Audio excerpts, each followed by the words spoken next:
In this video, we will discuss Hindu scripture. When we talk about Hindu scriptures, we're talking about two major categories. The first is Shruti.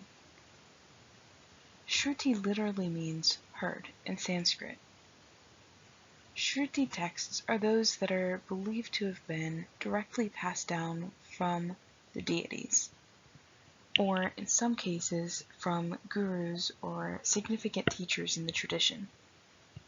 These scriptures are typically considered to be the most authoritative. The other category are smriti, which are remembered texts or traditions. These texts, which we'll see later, are mythological tales, epics, and stories that are considered incredibly important for the tradition and develop different ideas, particularly reflecting on the ideas we see in the Shruti texts, but are not considered to be as authoritative. When we talk about Shruti texts, we're primarily talking about three different categories. The first of these are the Vedas. Veda literally means knowledge. The Vedas are believed to be probably the oldest text, and usually are considered passed down to scholars from the gods or from Brahman. The texts primarily deal with rituals, although some describe how to worship different deities. The Vedic traditions that we see in the Vedas are typically considered to be the most authoritative. Because of that, the Brahmanas, which are also considered part of the Vedas to some extent, are actually commentaries on the other texts that we see in the Vedas.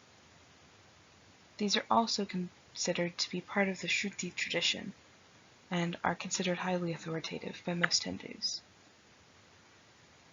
The Upanishads, which are believed to be in some way the encapsulation of the rest of the Vedas as a fourth and final part, are texts that are set up as teachers or gurus passing down ideas to students. Upanishads literally means to be near or to sit down near. And the idea here is that students would learn from their teachers or gurus who would teach these texts, which we see as part of the Shruti or heard, and they were eventually written down over time after they began as oral traditions, like the rest of the texts we see here. The Upanishads are a bit different from the Vedas that focus on rituals. The Upanishads rather focus on philosophical, intellectual, and mystical ideas. Their focus is primarily on spiritual development. The Smriti are the texts that are remembered or are traditions. These are the texts that are still considered important for the tradition, but to most Hindus are not considered to be authoritative scripture. The first part of the Smriti are the Puranas. Purana literally means old or ancient, and the Puranas are made up of mythologies, cosmogonies, theogonies, and etc. Different types of mythological tales that we've seen in other traditions are what we see here in the Puranas in the Hindu tradition. The Puranas are split into two different parts. First is the Mahapuranas, which literally means the Great Puranas, and Upa Puranas, or the Minor Puranas. Both sections have 18 Puranas within them.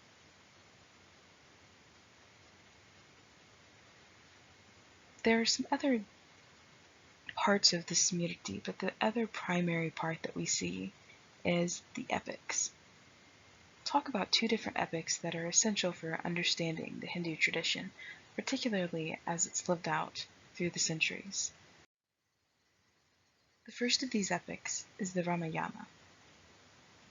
The Ramayana tells the tale of Prince Rama, whose wife Sita is abducted by the demon god Ravana. Rama tries to find his wife Sita and save her from Ravana, and eventually does so with the help of Hanuman, who is usually portrayed as a protector god and depicted as a monkey.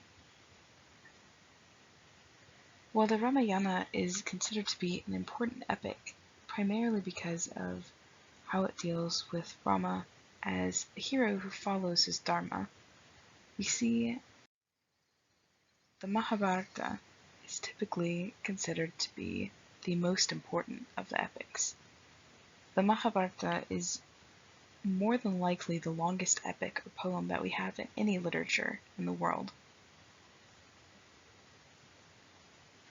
Mahabharata literally means Great Bharata or India, and it deals with the Kurukshetra war.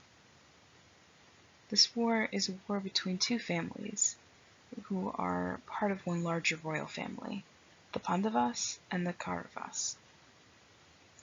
The war is for the throne of Bharata, and we see the tale unfold with these two competing families warring against each other, even though they're relatives as well. One of the most important parts of the Mahabharata for most Hindus is the Bhagavad Gita. Bhagavad Gita literally means Song of the Lord. And the Bhagavad Gita tells the story of Arjuna, who is a prince and a warrior, who is part of the Pandavas family. Arjuna is conflicted about his part in the war and wants to run away from the war because he does not feel that it is right or right action to kill people, particularly people who are his friends and family. He decides that he does not want to fight, and in the Bhagavad Gita we see a discussion with Krishna about this idea. Krishna is an incarnation of the god Vishnu, the protector god, and he drives Arjuna's chariot in this story. Krishna discusses this issue with Arjuna about whether Arjuna should participate in battle or not, and Krishna believes that he should. He tells Arjuna that while not taking life is important, that the importance of dharma, or right action, which fits into this idea of doing one's duty based on their caste, is important as well. He also emphasizes the importance of loyalty to Brahman in the story. Now that we have reached the end of this video, you should be able to identify the two main types of Hindu scripture, identify and describe the various types of scripture that make up the two main categories, and describe the stories of the Ramayana and Mahabharata, particularly the Bhagavad Gita, and explain why it might be significant for the tradition.